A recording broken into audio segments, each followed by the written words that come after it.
رب العالمين والصلاة والسلام الأتمان الأكملان على خير خلق الله وعلى آله وأصحابه ومن والاه أما بعد. اس سے قبل کے درس میں نماز کی جو شرطیں ہیں ان میں ہم نے سب سے اخیر میں دخول الوقت، وقت کا داخل ہونا، اس شرط کے بارے میں ہم نے پڑھا تھا. اور اللہ تعالیٰ نے ہر نماز کو اس کے وقت پر فرض قرار دیا ہے، اور پانچوں نمازوں کے لیے اللہ تعالیٰ نے 5 اوقات مقرر کیے. وقت کے تعلق سے دو چند باتیں اور ہیں. پہلی بات یہ ہے کہ ایک انسان فجر کی نماز کے لیے کھڑا ہوا اور جب اس نے فجر کی نماز شروع کی تو سورج نہیں نکلا تھا، سورج ابھی نکلا نہیں تھا، یعنی فجر کا وقت باقی تھا. لیکن جب اس کی نماز ختم ہوئی تو سورج نکل چکا تھا. اب مسئلہ یہ ہے کہ اس آدمی نے وقت پر نماز پڑھی یا وقت کے بعد نماز پڑھی.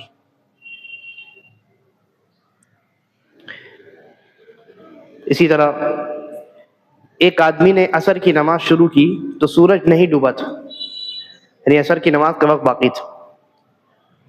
اور جب اس آدمی نے نماز مکمل کی تو دیکھا کہ سورج تو ڈوب چکا ہے. تو اس آدمی کی نماز وقت پر مانی جائے گی یا وقت کے بعد مانی جائے گی؟ اس مسئلے میں نبی اکرم صلی اللہ علیہ وسلم سے صحیح بخاری اور صحیح مسلم میں 2-3 حدیثیں وارد ہیں. ان حدیثوں کو اگر ہم سامنے رکھیں تو یہ مسئلہ حل ہو جاتا ہے. نبی اکرم صلی اللہ علیہ وسلم کا فرمان ہے، فرمایا وَمَنْ أَدْرَكَ مِنَ الصُّبْحِ رَكْعَةً قَبْلَ أَن تَطْلُعَ الشَّمْسِ، کہ جس نے سورج نکلنے سے پہلے صبح کی 1 رکعت پڑھ لی، 1 رکعت جس نے ادا کر لی، فَقَدْ أَدْرَكَ الصُّبْحَ، تو اس کی نماز جو ہے وہ صبح کے وقت میں مانی جائے گی. یعنی کم سے کم اگر 1 رکعت آپ نے وقت میں ادا کی ہے، گرچہ اس کے بعد کی رکعتیں آپ نے وقت ختم ہونے کے بعد ادا کی ہیں، تو آپ کی نماز وقت ہی میں مانی جائے گی. اور فرمایا وَمَنْ أَدْرَكَ رَكْعَةً مِنَ الْعَصْرِ قَبْلَ أَن تَغْرُبَ الشَّمْسِ، کہ جس آدمی نے سورج ڈوبنے سے پہلے عصر کی کم سے کم 1 رکعت پا لی، 1 رکعت اس نے اگر وقت پر ادا کیا، گرچہ باقی 3 رکعتیں سورج ڈوبنے کے بعد اس کی ادا ہوئی، فقد ادرک العصر، تو اس آدمی نے عصر کی نماز حاصل کر لی، یعنی عصر کی نماز کو اس نے وقت پر ہی ادا کیا، یہی مانا جائے. تو یہ اصول ہمیں مل گیا اس حدیث سے کہ اگر ایک انسان وقت پر کم سے کم اس وقت کی نماز کی جو پہلی رکعت ہے، اگر پہلی رکعت اس نے وقت پر ادا کی ہے، گرچہ اس کی دوسری، تیسری، چوتھی رکعت یہ وقت کے ختم ہونے کے بعد ادا ہو رہی ہے، تب بھی اس آدمی کی نماز کو وقت ہی میں مانا جائے. یہ ایک مسئلہ ہوا دخول الوقت کے تعلق سے، وقت کے متعلق نماز کے اوقات کے تعلق سے. دوسری چیز جو ہے اس میں تفصیل میں نہیں جاؤں گا، خلاصہ بس آپ کے سامنے ذکر کروں گا. دوسری چیز یہ ہے کہ آپ جانتے ہیں اللہ تعالیٰ نے 5 وقت کے لیے 5 نمازیں، یا 5 نمازوں کے لیے 5 اوقات اللہ تعالیٰ نے مقرر کیے. لیکن کچھ اوقات ایسے ہیں جن میں انسان کے لیے نماز ادا کرنا جائز نہیں. کچھ اوقات ایسے ہیں جن میں انسان کے لیے نماز ادا کرنا جائز نہیں ہے، لیکن مسئلے میں تفصیل ہے. صرف اتنا کہہ دینا کافی نہیں ہے کہ نماز ادا کرنا جائز نہیں، اس لیے کہ نماز کی بھی کئی قسمیں ہیں، نماز کی کئی قسمیں ہیں. اس لیے یہ دیکھنا پڑے گا کہ وہ اوقات کون سے ہیں اور کون سی نمازیں ان اوقات میں ادا کرنے سے نبی اکرم صلی اللہ علیہ وسلم نے منع کیا. تو خلاصہ اس کا یہ ہے کہ کل ملا کر کے 5 اوقات ایسے ہیں جن میں نماز ادا کرنے سے منع کیا گیا. جس طریقے سے یاد رکھنے کا طریقہ بہت آسان ہے. 5 نمازیں ہیں، ان کے 5 اوقات ہیں ادا کرنے کے. تو 5 اوقات ایسے ہیں جن میں نماز ادا کرنے سے منع کیا گیا. پہلے ہم دیکھتے ہیں کہ وہ 5 اوقات کون سے ہیں، پھر ہم دیکھیں گے کہ کن نمازوں کو ادا کرنے سے منع کیا گیا اور کون سی نمازیں ہم تب بھی ادا کر سکتے ہیں. تو وہ جو 5 اوقات ہیں، ان 5 اوقات کو آپ اگر 3 اوقات کے ذریعے سے سمجھیں تو زیادہ بہتر ہے. یعنی اصل میں 3 ہی اوقات، ان 3 میں تھوڑی تفصیل ہوتی ہے تو 5 بن جاتے ہیں. 3 اوقات کون کون سے؟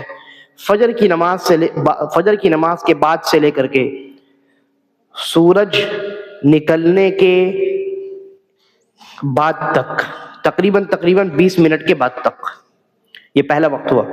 فجر کی نماز کے بعد سے لے کر کے سورج نکلنے کے 20 منٹ کے بعد تک، یہ پہلا وقت ہوا. دوسرا وقت جب سورج بالکل سر کے اوپر آ جائے اور ہر چیز کا سایہ مستقل ہو جائے، ٹھہر جائے، تھوڑا سا سایہ تو بنتا ہے پھر بھی، تو وہ تھوڑا سا سایہ ہی برقرار رہے، تو یہ وہ وقت ہے جس میں نماز پڑھنے سے منع کیا گیا. 2 اوقات ہو گئے. اور تیسرا وقت ہے عصر کی نماز کے بعد سے لے کر کے سورج ڈوب جانے تک، یہ 3 اوقات ہو گئے. اب آپ کہیے گا کہ ہم نے تو 5 کہا، تو 3 کو یاد رکھیے تو 5 اپنے آپ یاد ہو جائے گا. اب دیکھیے 3 میں پہلا اور تیسرا کیا ہے؟ پہلا کیا ہے؟ فجر کی نماز کے بعد سے لے کر کے سورج نکلنے کے 20 منٹ بعد تک، ٹھیک. اور بیچ والا تو آپ جانتے ہیں کہ سورج جب بالکل سر کے اوپر ہو، جب کسی چیز کا سایہ ٹھہر جائے، سایہ بننا بند ہو جائے، تو ایک وہ وقت ہے. اور تیسرا وقت عصر کی نماز کے بعد سے لے کر کے، بالکل فجر کی طرح عصر کی نماز کے بعد سے لے کر کے جب تک سورج ڈوب نہیں جاتا. یہ 3 اوقات ہے نا. لیکن پہلے اور تیسرے وقت میں ذرا تفصیل ہے. تو پہلا وقت جو ہے در حقیقت اس میں 2 اوقات ہیں، اس کو 2 حصے میں ڈیوائڈ کر دیجئے. یعنی فجر کی نماز کے بعد سے لے کر کے سورج نکلنے تک کا ایک وقت ہو گیا، اس میں نماز نہیں پڑھ سکتے. اور دوسرا وقت ہے سورج نکلنا اب شروع ہوا ہے اور نکل چکا ہے، لیکن تب بھی نماز نہیں پڑھ سکتے. کب تک؟ جب تک سورج نکل کر کے تقریباً 20 منٹ نہ ہو جائے. حدیث میں جو لفظ آیا ہے قید رمح، یعنی سورج نکل کر کے اتنا اوپر نہ چلا جائے، سورج کی لمبائی اتنی نہ ہو جائے کہ جتنی لمبی یا جتنا لمبا انسان کا نیزہ ہوتا ہے. نیزہ یعنی بھالا تو جانتے ہیں نا، نوکیلا جو ہوتا ہے، جنگ میں استعمال کیا جاتا تھا. اور آج بھی اونٹ کو جب نہر کیا جاتا ہے تو اس کے گردن میں وہی بھالا ڈالا جاتا ہے. تو ایک ہی قد کا جو ہے وہ بھالا ہوا کرتا تھا، انسان ہی کے قد کے لگ بھگ بھالا ہوتا تھا، یہ انسان سے تھوڑا کم. تو سورج نکلتا ہے، مشرق کی طرف سے سورج نکلتا ہے، تو نکلنے کی جگہ سے جب سورج اتنا بلند نظر آئے جتنی لمبائی ایک بھالے کی ہوتی ہے، تب پھر اس کے بعد نماز ادا کر سکتے ہیں. تو اب وہ کتنا دیر ہے، کتنا وقت ہے؟ تو بعض علماء نے کہا کہ 12 منٹ، بعض علماء نے کہا کہ بھائی 15 منٹ، 10 منٹ کا بھی قول ہے اور 20 منٹ کا بھی قول ہے. ہم سب سے احتیاط والا قول لیں گے، ہم مانیں گے 20 منٹ. تو 2 اوقات ہو گئے. پہلا وقت فجر کی نماز آپ نے پڑھ لی، اب اس کے بعد سے لے کر کے سورج نکلنے تک کوئی نماز نہیں پڑھ سکتے. اور دوسرا وقت سورج نکلنے کے بعد سے لے کر کے جب تک سورج کو نکلے ہوئے 20 منٹ نہ ہو جائے. تو دیکھیے یہاں 2 اوقات ہو گئے، ٹھیک ہے. اور آخری جو وقت ہے عصر والا، تو وہاں ہم نے کیا کہا؟ عصر کی نماز کے بعد سے لے کر کے سورج ڈوبنے تک، وہاں بھی اصل میں 2 اوقات. پہلا وقت ہے کہ عصر کی نماز کے بعد سے لے کر کے تب تک جب تک سورج جو ہے زرد یعنی پیلا پڑنا سورج شروع نہ ہو جائے، سورج کی روشنی مدھم ہو جائے اور سورج جو بہت چمکتا دمکتا ہے وہ آہستہ آہستہ زرد ہونے لگے، پیلا پڑنے لگے. یہ ایک وقت ہوا. اور دوسرا وقت اس وقت سے لے کر کے، یعنی سورج جب پیلا ہو چکا ہے اس وقت سے لے کر کے مکمل سورج کے ڈوب جانے تک. تو یہ 2 وقت ہو گیا. تو دیکھیے فجر کے وقت میں بھی 2 وقت اور عصر کے وقت میں بھی 2 وقت، 2 اور 2 4 اور بیچ والا 1 وقت. تو کل ملا کر کے کتنے اوقات ہو گئے؟ 5. یہ 5 اوقات ایسے ہیں کہ جن میں انسان نماز نہیں ادا کر سکتا. لیکن کیا ہر طرح کی نماز نہیں ادا کر سکتا؟ جواب یہ ہے کہ ایسا نہیں ہے، بلکہ نماز کی کئی قسمیں.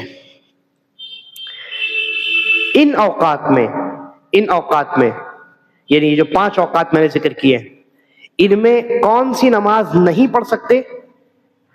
آپ مطلق نفل نماز نہیں پڑھ سکتے، عام نفل نماز نہیں پڑھ سکتے، مطلق یعنی عام. ایسے ہی انسان نفل پڑھتا ہے کہ 2 رکعت اللہ کی عبادت کروں 2 رکعت نماز پڑھ کر کے، تو یہ ہوئی یہ عام نفل نماز. تو اس طرح کی عام نفل نماز کوئی انسان ان 5 اوقات میں پڑھنا چاہے تو نہیں پڑھ سکتا، حرام ہے، منع ہے. اب آپ نے فجر کی نماز پڑھ لی، فجر کی نماز پڑھنے کے بعد آپ کے دل میں آیا کہ ابھی تو وقت ہے، سورج نکلنے میں تو وقت ہے، تو چلو نماز پڑھتا ہوں. نہیں پڑھ سکتے. قرآن پڑھ سکتے ہیں، ذکر و اذکار کر سکتے ہیں، قرآن مجید میں سجدہ تلاوت آئے تو سجدہ تلاوت بھی کر سکتے ہیں، لیکن نماز نہیں پڑھ سکتے. سورج نکل چکا ہے اور سورج نکلنے کے فوراً بعد آپ چاہیں کہ اب تو فجر کا وقت ختم ہو گیا، چلو اب نفل پڑھتے ہیں کھڑے ہو کر کے، نہیں پڑھ سکتے. کب تک؟ جب تک سورج نکل کر کے تقریباً 20 منٹ نہ ہو جائے. اس کے بعد اب آپ کو معلوم ہے کہ سورج جب نکل کر کے 20 منٹ ہو چکا ہے، اب اشراق کا وقت شروع ہو گیا ہے نا، اشراق کا وقت شروع ہو گیا. اور یہ وقت کب تک چلتا ہے؟ وہ جو سورج سر کے اوپر آتا ہے اس سے پہلے تک یہ وقت برقرار رہتا ہے. اس سے پہلے تک اشراق کی نماز کا وقت جو ہے برقرار رہتا ہے. اصل ایک ہی نماز کے 2 نام ہیں، اشراق اور چاشت، اشراق اور ضحیٰ، ایک ہی نماز کے یہ سب نام ہیں. تو اگر ایک دم آپ جب سورج نکل کر کے 20 منٹ ہوا ہے اس وقت فوراً آپ ادا کیجئے تو اسی کو اشراق کہتے ہیں، بعد میں ادا کیجئے تو اسی کو آپ چاشت کہہ لیجئے یا کچھ اور کہہ دیجئے، ہے ایک ہی نماز.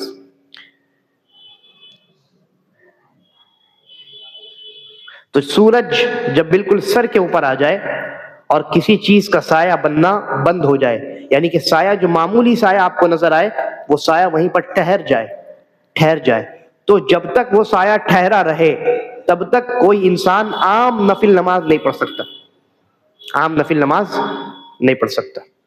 اب اس کے بعد آپ کو معلوم ہے کہ سورج جیسے ہی اب مغرب کی طرف جیسے ہی جھکنا شروع ہوگا، کسی چیز کے مشرق کی طرف جب سایہ بننا شروع ہوگا تو فوراً ظہر کا وقت شروع ہو گیا، جیسا کہ میں نے بتایا تھا. لیکن جب تک سورج سر کے اوپر ہے اور ہر چیز کا سایہ ایک جگہ ٹھہر چکا ہے، معمولی سا سایہ، تو یہ جو وقت ہے یہ وہ وقت ہے جس میں عام نفل نماز آپ نہیں پڑھ سکتے. اب یہ وقت کتنی دیر رہتا ہے؟ یہ وقت تقریباً 15 منٹ رہتا ہے، تقریباً 15 منٹ رہتا ہے، ربع ساعہ. اگر آپ نے 15 منٹ انتظار کر لیا، مطلب الگ الگ موسم میں یہ بدلتا رہتا ہے، لیکن 15 منٹ یہ ایوریج ہے، آپ سمجھ لیجئے، یا یہ کہہ لیجئے کہ احتیاط والا قول ہے.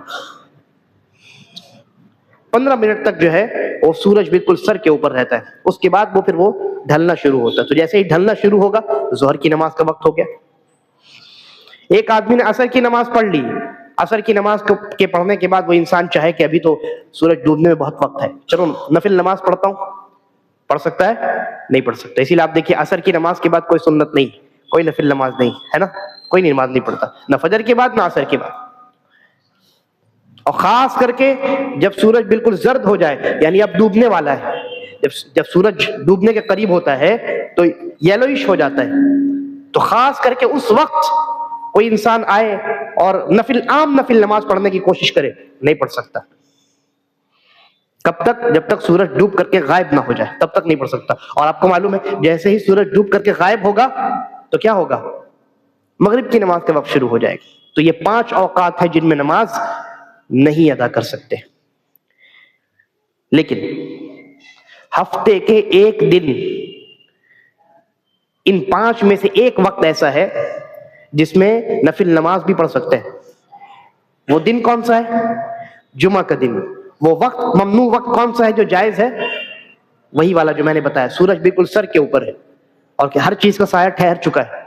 تو جمعہ کے دن اس وقت میں بھی آپ عام نفل نماز پڑھ سکتے ہیں، کیونکہ ڈھیر ساری حدیثیں نبی صلی اللہ علیہ وسلم کی ہے. ایک انسان گھر سے آتا ہے وضو کر کے، خوشبو لگا کر کے اور تیل وغیرہ لگا کر کے مسجد میں آتا ہے، اور جتنی اللہ نے اس کی تقدیر میں لکھی ہے نمازیں، اتنی نمازیں وہ پڑھتا ہے جب تک امام یعنی خطبہ شروع نہ کرتے. تو یہ تو وہی وقت ہوتا ہے. اس لیے علماء نے کہا کہ جمعہ کے دن جو ہے، جس کو آپ لوگ زوال کا وقت کہتے ہیں نا، اصل زوال کا مطلب ہوتا ہے مائل ہونا، ڈھلنا. تو وہ زوال کا وقت نہیں ہے، زوال ہماری اردو میں چلتا ہے کہ زوال کا وقت، زوال کا وقت. اصل یہ ہے کہ سورج بالکل سر کے اوپر آ گیا، جب زوال ہوگا تب تو زہر کا وقت شروع ہو جائے گا. تو یہ لفظ جو ہے زوال، اس کا مطلب ہوتا ہے ڈھلنا. تو جب جیسے ہی سورج ڈھلنا شروع ہوگا تب زہر کا وقت شروع ہوگا نا. تو زوال نہیں کہتے اس کو آپ کچھ بھی کہہ لیجئے، لیکن کانسیپٹ یہی ہے کہ سورج بالکل سر کے اوپر ہو اور ہر چیز کا سایہ بننا یعنی مزید بننا بند ہو جائے، سایہ ٹھہر جائے، تو ہم کہیں گے کہ یہ وقت جو ہے نماز کے پڑھنے کا وقت نہیں. لیکن جمعہ کے دن کے علاوہ، ٹھیک ہے، جمعہ کے دن یہ بیچ والا درمیانی وقت جو ہے اس میں بھی عام نفل نماز انسان پڑھ سکتا ہے. لیکن باقی ایام میں ان 5 اوقات میں عام نفل نماز نہیں پڑھ سکتا. عام نفل نماز سے مراد کیا ہے؟ عام نفل نماز سے مراد یہ ہے، اولاً تو میں نے کہا نفل نماز، اس کا مطلب یہ کہ فرض نماز اس سے، واجب نماز اس سے فارغ ہے. اور دوسری چیز میں نے کہی عام نفل نماز. تو عام نفل نماز سے جو خاص نفل نماز ہے وہ خارج ہے، وہ پڑھ سکتے ہیں. اس لیے نماز کی کل کتنی قسمیں ہو گئی؟ 3 قسمیں ہو گئی. نماز کی کل 3 قسمیں ہو گئی. پہلی قسم ہے نماز کی فرض یا واجب نماز. اب کسی انسان کی فجر کی نماز مس ہو گئی، اب جب آنکھ کھلی تو سورج نکل رہا ہے، تو کیا کرے گا؟ نہیں پڑھے گا، نماز پڑھے گا. کیونکہ نبی اکرم صلی اللہ علیہ وسلم نے فرمایا کہ من نسی عن صلاۃ او نام عنها، کہ جو انسان نماز پڑھنا بھول جائے یا سویا رہ جائے تو جب اس کی آنکھ کھلے وہی اس کی نماز کا وقت ہے، چاہے ان 5 میں سے کوئی ایک وقت ہی کیوں نہ ہو رہا ہو. تو نماز کی جو پہلی قسم میں نے ذکر کی کہ کسی کی فرض نماز اگر چھوٹ گئی، کسی نے فرض نماز یا تو وہ انسان بھول گیا تھا یا سویا رہ گیا، اور جب آنکھ کھلی تو وہ منع والا وقت ہے، ممنوع وقت ہے، وہ اس میں نماز نہیں پڑھ سکتے. لیکن یہ آدمی پڑھ سکتا ہے، یہ آدمی پڑھ سکتا ہے. ایک آدمی قیلولہ کرنے کے لیے سویا، اور سویا تو جب اس کی آنکھ کھلی یعنی دن کا کھانا کھا کر کے سویا، اور جب آنکھ کھلی تو بالکل سورج ڈوب رہا ہے، ابھی ڈوبنا شروع ہو گیا سورج. تو کیا کرے گا؟ انتظار کرے گا کہ سورج مکمل ڈوب جائے تب ہم نماز پڑھیں؟ نہیں، وہ آدمی انتظار نہیں کرے گا. تو فرض نماز اگر چھوٹ گئی ہے، اس کو آپ ادا کرنا چاہتے ہیں، چاہے آپ بھول گئے تھے یا آپ سوئے رہ گئے تھے اور اب آپ کو یاد آیا ہے یا اب آپ بیدار ہوئے ہیں، نیند سے اٹھے ہیں، تو اب آپ کو یہ دیکھنا ہے کہ بھائی یہ کون سا وقت ہے. آپ کو اسی وقت وضو کر کے نماز پڑھنی ہے، چاہے وہ کوئی بھی وقت ہو رہا ہو، آپ کے لیے وہ نماز، وہ وقت جو ہے اسی نماز کا وقت بن جائے گا. اور دوسری قسم نماز کی خاص نفل نماز. خاص نفل نماز سے مراد کیا ہے؟ وہ نفل نماز جو کسی نہ کسی سبب کے ساتھ خاص ہے، کسی نہ کسی سبب سے وہ نماز پڑھی جاتی ہے. جب وہ سبب پایا جاتا ہے تب نماز پڑھی جاتی ہے، جب وہ سبب نہیں پایا جاتا تب نماز نہیں پڑھی جاتی. یعنی اس نماز کا کوئی خاص وقت نہیں ہے، بلکہ اس نماز کو پڑھنے کی وجہ کیا ہے؟ سبب. جیسے مسجد میں داخل ہونے کی نماز، تحیۃ المسجد، وضو کرنے کی نماز، تحیۃ الوضو. تو مسجد میں داخل ہونے کی جو نماز ہے، اس نماز کو ادا کرنے کا سبب مسجد میں داخل ہونا ہے، کوئی وقت اس کا سبب نہیں ہے. وضو کرنے کے بعد کم سے کم 2 رکعت پڑھنے کی جو فضیلت آئی ہے، تو وہ فضیلت وضو کی وجہ سے ہے، کسی خاص وقت کی وجہ سے نہیں. وہ نماز آپ پڑھ سکتے ہیں. ایک آدمی نے وضو کیا اور وہ وقت جو ہے وہ سورج نکلنے کا وقت ہے، پڑھ سکتا ہے، اسی وقت نماز پڑھ سکتا ہے. ایک آدمی مسجد میں داخل ہو گیا، سورج نکل رہا ہے، سورج نکل رہا ہے اور مسجد میں داخل ہوا، اس آدمی کا ارادہ ہے کہ مسجد میں بیٹھوں، تو بیٹھنے سے پہلے 2 رکعت پڑھ سکتا ہے. عصر کی نماز کا وقت ہے، یا عصر کی نماز ایک آدمی پڑھ کر کے نکل گیا، اپنے گھر چلا گیا، اور اس کے بعد پھر وہ مسجد میں داخل ہونا چاہتا ہے کہ بھائی اس کو قرآن مجید کی تلاوت کرنی ہے. تو مسجد میں جب داخل ہوگا عام نفل نماز نہیں پڑھے گا، لیکن بیٹھنے سے پہلے 2 رکعت تحیۃ المسجد پڑھے گا.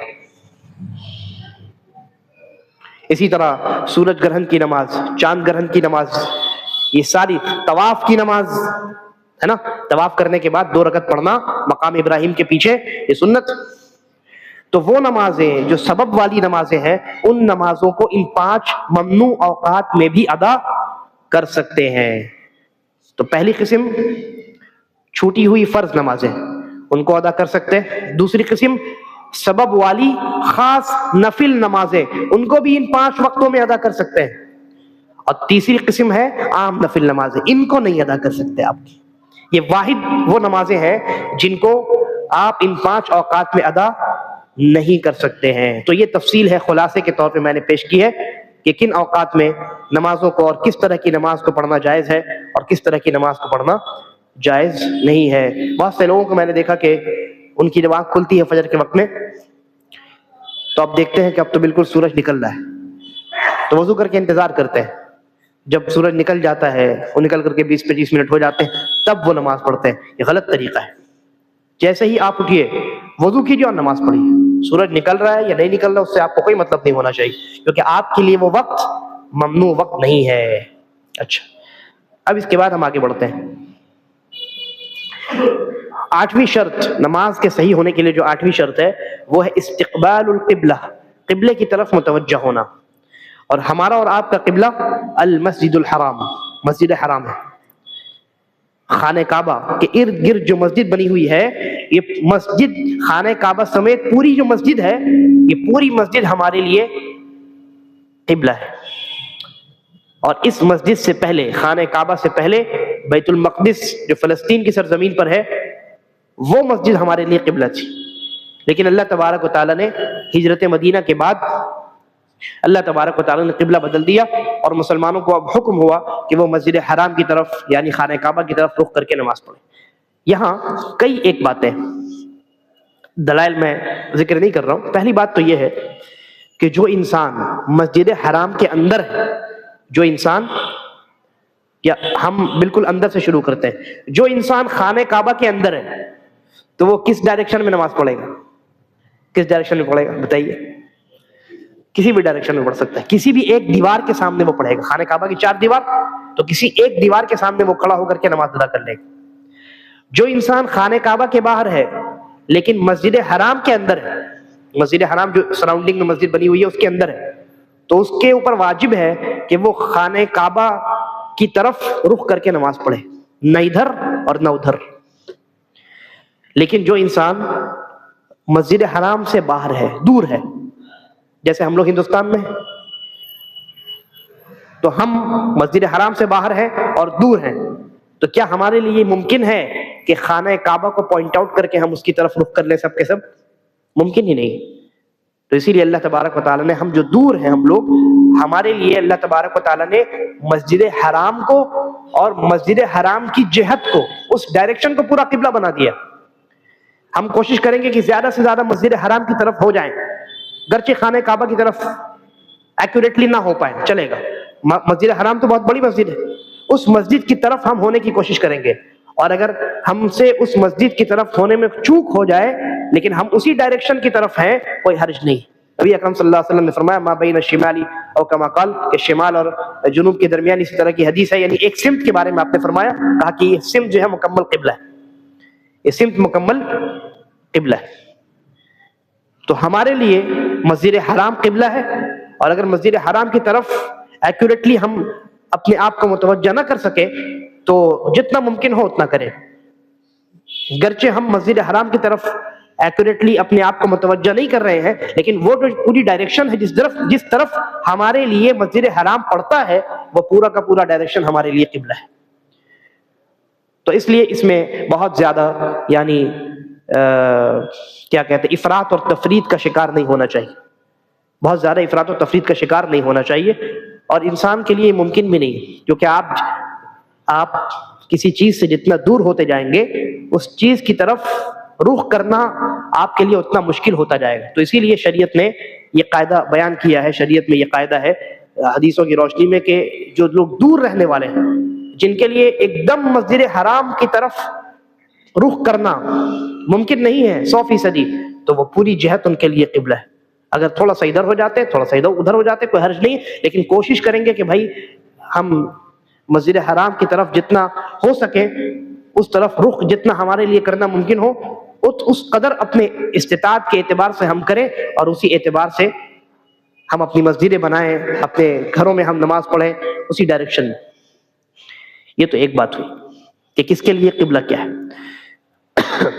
دوسری بات یہ کہ اگر کوئی انسان جان بوجھ کر قبلے کی طرف رخ کر کے نماز نہیں پڑھتا تو اس کی نماز باطل ہے، اس کی نماز باطل ہے۔ لیکن اس سے ایک نماز مستثنا ہے، کون سی نماز؟ سفر میں نفل نماز. یاد رکھیں، سفر میں عام فرض نماز نہیں، سفر میں نفل نماز. میں نے کیا مسئلہ بتایا؟ میں نے کہا جان بوجھ کر کوئی اگر قبلے کی طرف رخ کر کے نماز ادا نہ کرے تو نماز باطل ہے، سوائے ایک نماز کے. وہ نماز کون سی ہے؟ سب سے پہلی بات تو وہ نفل نماز ہے، اور وہ نفل نماز سفر والی نفل نماز ہے. ہاں، تیسری بات کہ سفر والی نفل نماز سواری کے اوپر ہو. یہ تین شرطیں.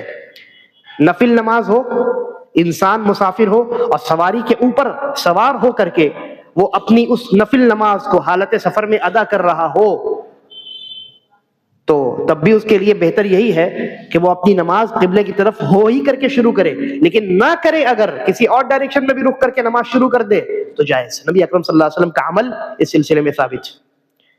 اللہ کے نبی سے دونوں طرح کا عمل ثابت ہے. زیادہ تر آپ اپنی سواری کو قبلے کی طرف کرتے تھے اور تب اللہ اکبر کہتے تھے. پھر آپ کی سواری دائیں مڑ جائے بائیں مڑ جائے، آپ اپنی نماز نہیں توڑتے، نماز مکمل کرتے تھے. اور بعض اوقات نبی اکرم صلی اللہ علیہ وسلم نے کسی اور ڈائریکشن ہی میں نماز شروع کیا. ٹھیک ہے، تو اس طرح کی جتنی حدیثیں ہیں وہ سب کی سب حدیثیں سفر کے متعلق ہیں اور نفل نمازوں کے متعلق ہیں اور سواری پر پڑھی جانے والی نفل نماز کے متعلق ہیں. اس کا مطلب کیا ہوا؟ مطلب یہ ہوا کہ ایک آدمی مسافر ہے اور نفل نماز پڑھ رہا ہے لیکن سواری پر نہیں پڑھ رہا ہے، زمین پر کھڑا ہو کر کے پڑھ رہا ہے، تب تو اس کے اوپر واجب ہے کہ وہ قبلے کی طرف متوجہ ہو جائے. اگر کسی اور ڈائریکشن میں پڑھے گا تو نماز باطل ہو جائے گی. یا مسافر ہے، سواری پر نماز پڑھ رہا لیکن فرض نماز پڑھ رہا ہے، تب بھی واجب ہے کہ قبلے کی طرف ہو کر کے ہی نماز پڑھے. اگر قبلے کی طرف نہیں ہے تو اس کی نماز باطل ہو جائے گی. یا آدمی مسافر نہیں ہے، اپنے شہر میں سواری پر ہے، نفل نماز پڑھ رہا ہے لیکن مسافر نہیں ہے، تو بھی واجب ہے کہ قبلے کی طرف ہو کر کے نماز پڑھے. اگر کہیں اور نماز پڑھے گا کسی اور طرف رخ کر کے تو اس آدمی کی نماز کیا ہو جائے گی؟ اس آدمی کی نماز باطل ہو جائے گی. اچھا، تو خلاصہ یہ کہ اگر انسان نفل نماز نہیں پڑھ رہا ہے، سفر میں نہیں ہے، سواری پر سوار نہیں ہے، تو اس پر واجب ہے کہ وہ قبلے کی طرف رخ کر کے نماز ادا کرے.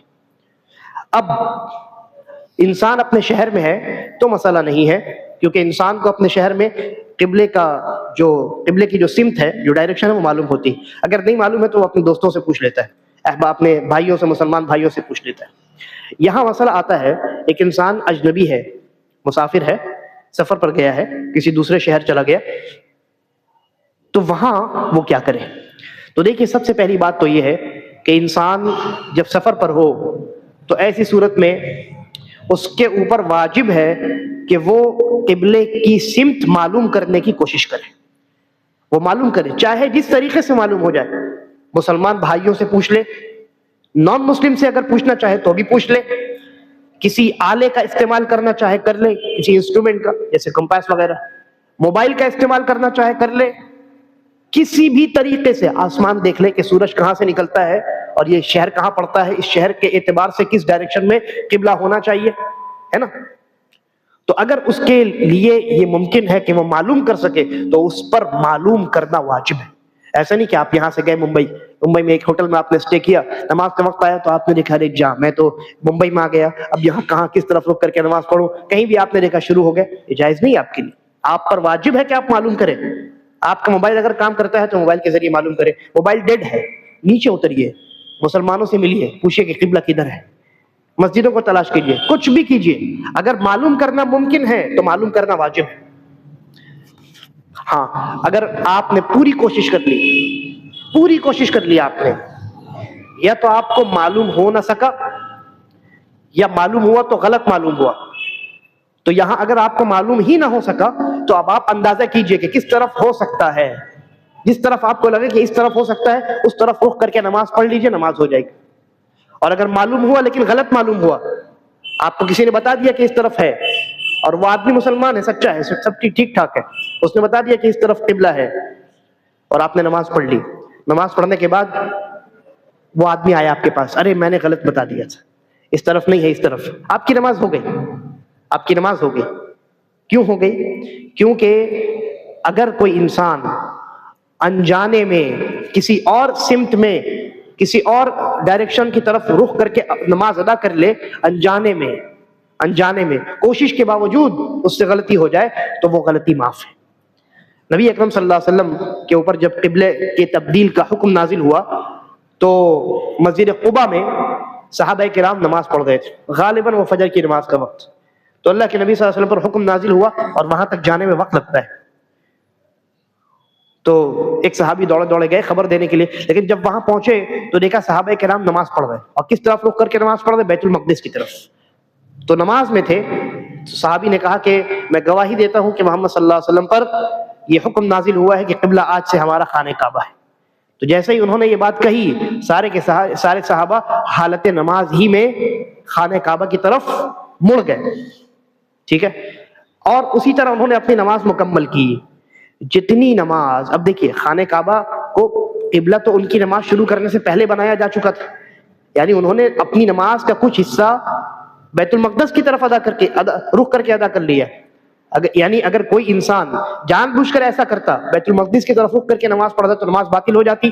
لیکن ان لوگوں کو اللہ کے نبی نے نماز دہرانے کا حکم نہیں دیا اور نہ انہوں نے دہرایا.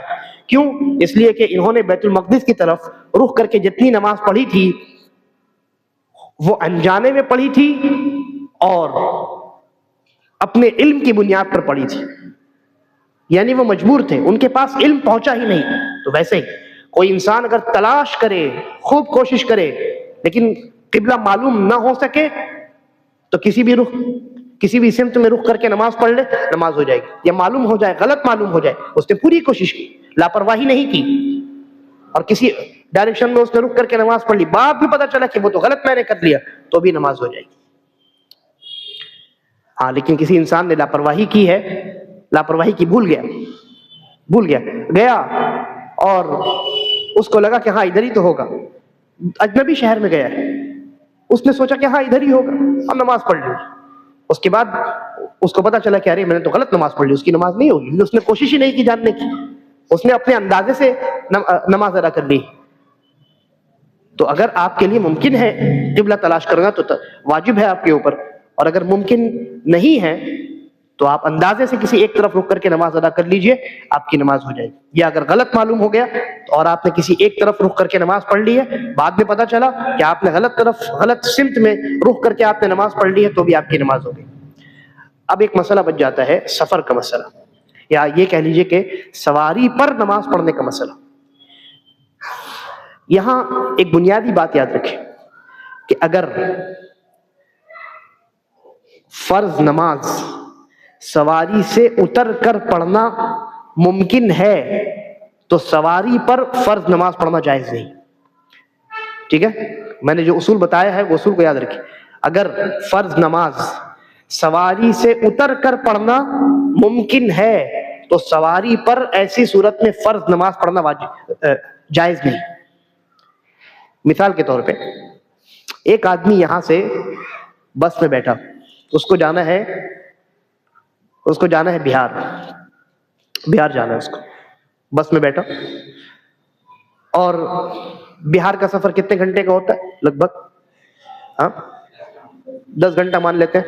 ٹھیک ہے، تو مان لیجئے کہ وہ صبح 8 بجے بیٹھا، 9 10 11 12 1 2 3 4 5 6، شام میں 6 بجے پہنچے گا. ٹھیک ہے، اب وہ جب بیٹھا تو بس اس کی چلی. اس کے بعد بس والے نے بتایا کہ ہم 11 بجے رکیں گے، 4 بجے رکیں گے اور 6 بجے پہنچا دیں گے آپ کو. ٹھیک ہے، اب 11 بجے جب وہ رکے گا تو ظہر کی نماز کا وقت شروع نہیں ہوا، آپ نماز نہیں پڑھ سکتے. دوسرا اسٹاپ کب ہے؟ 4 بجے، یعنی کہ ظہر کی نماز کا پورا وقت چلا جائے گا. ٹھیک ہے، تو آپ کیا کیجئے گا؟ کیا ظہر کی نماز آپ گاڑی میں پڑھیے گا؟ نہیں، کیونکہ سفر میں جمع کرنے کی اجازت ہے. تو آپ کیا کیجئے گا؟ 4 بجے کا ویٹ کیجئے گا. جب 4 بجے گاڑی رکے گی تو اتریے گا، اور اترنے کے بعد وضو کر کے ایک بار وضو کیجئے گا، اور وضو کرنے کے بعد آپ 2 رکعت ظہر اور 2 رکعت عصر کے وقت میں ادا کیجئے گا اتر کر کے، کیونکہ اترنا پاسبل ہے، کسی بھی ایک وقت میں اترنا پاسبل ہے.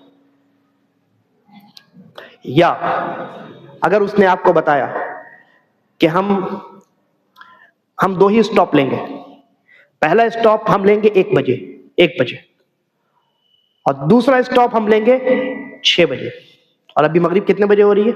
5 بجے.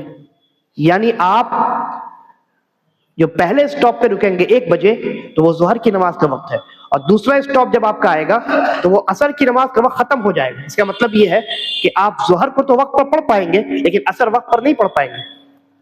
تو کیا کریں گے؟ اتر کر کے صرف ظہر پڑھ لیں گے، اور عصر کی نماز کا وقت جب آئے گا تو گاڑی میں عصر پڑھیں گے؟ نہیں، بلکہ ظہر میں جب آپ اتریں گے اسی وقت وضو کر کے ظہر اور عصر 2 رکعت جمع کر کے پڑھ لیں گے، ایک ہی ساتھ 2 رکعت پڑھیں گے، سلام پھیریں گے، پھر 2 رکعت عصر کی پڑھیں گے قصر کے ساتھ یعنی، اور سلام پھیریں گے، اور عصر کی نماز کا وقت گزر جائے گا، ہم نے پہلے نماز ادا کر لی۔ تو اس لیے میں نے کہا یہ مثال میں نے اس لیے دی ہے کیونکہ عام طور سے لوگ اس مسئلے میں غلطی کرتے ہیں، وہ سمجھتے ہیں کہ ہم سفر میں ہیں اور نماز کا وقت جا رہا ہے تو گاڑی ہی میں بس ہی میں بیٹھے بیٹھے نماز پڑھ لیتے ہیں۔ بالکل نہیں، جائز ہی نہیں ہے آپ کے لیے۔ اس لیے جائز نہیں ہے کہ اس میں قبلے کا آپ خیال نہیں رکھ سکتے، نماز کے تمام ارکان کا آپ خیال نہیں رکھ سکتے، اس لیے جائز نہیں۔ ہاں لیکن اگر سواری سے اتر کر نماز آپ کا ادا کرنا، فرض نماز بھی جمع کے ساتھ بھی ممکن نہیں ہے، تب آپ کیا کریں گے؟ تب آپ کے لیے اجازت ہے کہ آپ اپنی سواری پر ہی نماز پڑھ لیں۔ جیسے مثال کے طور پہ یہاں سے صبح 8 بجے جب گاڑی آپ کی بس کھلی تو بس والے نے بتایا کہ ہم کہیں نہیں رکیں گے، ہم سیدھا 6 بجے رکیں گے، کہیں رکیں گے ہی نہیں، جو کھانا پانی ہے آپ کو بس میں دیا جائے گا، بس میں ٹوائلٹ بھی ہے نا، جو لگژری بسز ہیں اس میں ٹوائلٹ بھی ہوتا ہے، تو ہم کہیں نہیں رکیں گے۔ ہم ایک مرتبہ ہم نے صبح 8 بجے شروع کی ہے اپنا سفر، ہم نے شروع کیا تو ہم ایک مرتبہ 5:30 بجے یا 6 بجے ہم رکیں گے۔ تو اب دیکھیے دونوں نمازوں کا وقت چلا جائے گا، یعنی آپ کے لیے سواری رکے گی ہی نہیں کہ آپ اتر کر کے زمین پر نماز پڑھیں۔ تو ایسی صورت میں اب آپ اپنی سواری پر نماز پڑھیں گے، لیکن اب جب آپ اپنی سواری پر نماز پڑھیں گے تو پھر قبلہ کیسے دیکھیں گے، کیسے جانیں گے، پہچانیں گے؟ تو یہاں 2 شکلیں ہیں۔ پہلی شکل یہ ہے کہ آپ کو قبلہ گاڑی میں پتہ چل جائے، جیسے آپ نے موبائل کھول لیا، کمپاس کھول لیا، دیکھا کہ اچھا گاڑی ادھر جا رہی ہے، میرے بائیں طرف میں قبلہ ہے، ٹھیک ہے؟ یا آپ نے آسمان دیکھ لیا کہ سورج ادھر ہے تو قبلہ ادھر ہونا چاہیے، یا آپ کے سامنے ایک مسجد ہے، گاڑی آپ کی جا رہی ہے مسجد کے پاس سے، آپ نے دیکھ لیا کہ مسجد کا ڈائریکشن کدھر ہے تو پتہ چل گیا آپ کو کہ ہاں ادھر ہے قبلہ۔ تو اگر آپ کو معلوم ہو جائے تو اسی طرف رخ کر کے اپنی نماز شروع کر دیجیے۔ غور سے یہ مسائل سمجھیے گا، سنیے گا۔ آپ اللہ اکبر کہہ کر کے نماز شروع کر دیجیے۔ اچھا، اب سواری تو سیدھا نہیں چلتی ہے، بس جو ہے کہ ہمیشہ سیدھا چلتی رہے گی، اس کو دائیں بھی ہونا ہے، بائیں بھی ہونا ہے کہ نہیں؟ کبھی یو ٹرن بھی لینا ہے، کبھی رائٹ یو ٹرن، کبھی لیفٹ یو ٹرن، دونوں کام۔ تو آپ نے مان لیجئے کہ ایک طرف رخ کر کے آپ نے نماز شروع کی ہے، گاڑی آپ کی طرف سیدھی جا رہی تھی، ٹھیک، اور کچھ دیر کے بعد آپ کی گاڑی رائٹ مڑ گئی، تو اگر آپ سیدھے کھڑے رہیں گے اور گاڑی رائٹ مڑ گئی تو آپ کا ڈائریکشن چینج ہوا کہ نہیں؟ آپ کا ڈائریکشن چینج ہو گیا، قبلے کی طرف آپ رہے، قبلے کی طرف آپ نہیں رہے۔ تو اس سلسلے میں علماء کہتے ہیں کہ اگر آپ کو اس بات کا احساس ہو رہا ہے کہ میری سواری مڑ رہی ہے، میری سواری یہ دیکھیے اب دائیں مڑ گئی، اب آپ کو سمجھ میں آ رہا ہے کہ اچھا یہ سواری بائیں مڑ گئی، تو اگر آپ کو سمجھ میں آ رہا ہے تو سواری جس طرف مڑے گی اس کے اپوزٹ ڈائریکشن میں آپ کو اتنا ہی مڑ جانا ہے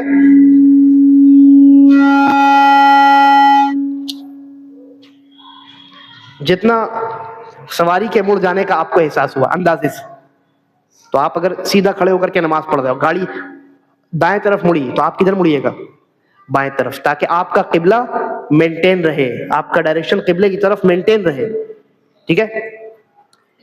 لیکن اگر آپ نے نماز تو ٹھیک شروع کیا تھا قبلے کی طرف رخ کر کے، لیکن اب گاڑی دائیں مڑ رہی ہے کہ بائیں مڑ رہی ہے، یہ ٹرین ہے، ٹرین اتنی سلولی مڑتی ہے کہ سمجھ میں ہی نہیں آتا ہے نا، آپ کو سمجھ میں نہیں آ رہی، یا پلین ہے سمجھ میں نہیں آ رہا آپ کو، تو پھر آپ کو ٹینشن لینے کی ضرورت نہیں۔ آپ نے جس ڈائریکشن میں رخ کر کے، جس طرف رخ کر کے آپ نے نماز شروع کیا اسی طرف آپ اپنی نماز مکمل کیجئے، انشاءاللہ آپ کی نماز مکمل ہے۔ اچھا، تو یہ تو تب ہے، یہ پوری تفصیل جو میں نے بتائی تب جب آپ کو قبلہ معلوم ہو جائے، ٹھیک ہے؟ تو جب قبلہ معلوم ہو جائے تو 2 شکلیں میں نے ذکر کی۔ پہلی شکل کہ آپ کو سواری کے مڑنے کا احساس ہو رہا ہے، تو جب سواری مڑے گی جس طرف مڑے گی اس کے اپوزٹ طرف آپ کو اتنا ہی مڑ جانا ہے۔ اور دوسری شکل آپ کو سواری کے مڑنے کا احساس نہیں ہو رہا ہے، تو جدھر آپ نے نماز شروع کی تھی ادھر ہی نماز پڑھیے، مکمل کر لیجیے۔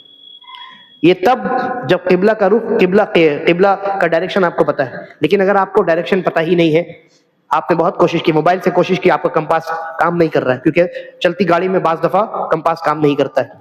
آسمان بھی دیکھا آپ نے، پتہ نہیں چلا، آس پاس پہ دیکھا، کوشش کی کہ پتہ کریں لیکن پتہ نہیں چلا، آپ کو پتہ نہیں چلا. ایسی صورتحال میں آپ کیا کریں گے؟ ایسی صورتحال میں اب آپ اندازہ کریں گے کہ بھائی کدھر ہو سکتا ہے.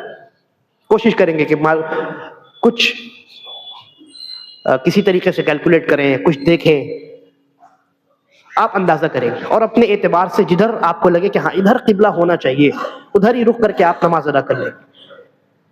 چاہے وہ بعد میں آپ کو پتہ چلے کہ وہ صحیح تھا یا بعد میں پتہ چلے کہ وہ غلط تھا، اس سے کوئی فرق نہیں پڑتا. اس لیے کہ اللہ تعالیٰ کا فرمان ہے لا یکلف اللہ نفسا الا وسعها، کہ انسان کی طاقت سے زیادہ اللہ تعالیٰ اس کو ذمہ دار نہیں بناتا ہے. تو اب انسان کے بس میں ہی نہیں ہے کہ وہ قبلہ معلوم کرے، تو کیسے معلوم کرے گا؟ ایسی صورت میں اس سے قبلے کی طرف رخ ہونے کی جو شرط ہے وہ شرط ساقط ہو جائے گی، اور جس طرف وہ اندازہ کر کے نماز شروع کر دے گا اسی طرف رخ کر کے وہ انسان اپنی نماز کو مکمل کرے گا. تو یہ تفصیلات تھی قبلے کی طرف رخ کر کے نماز ادا کرنے کے متعلق.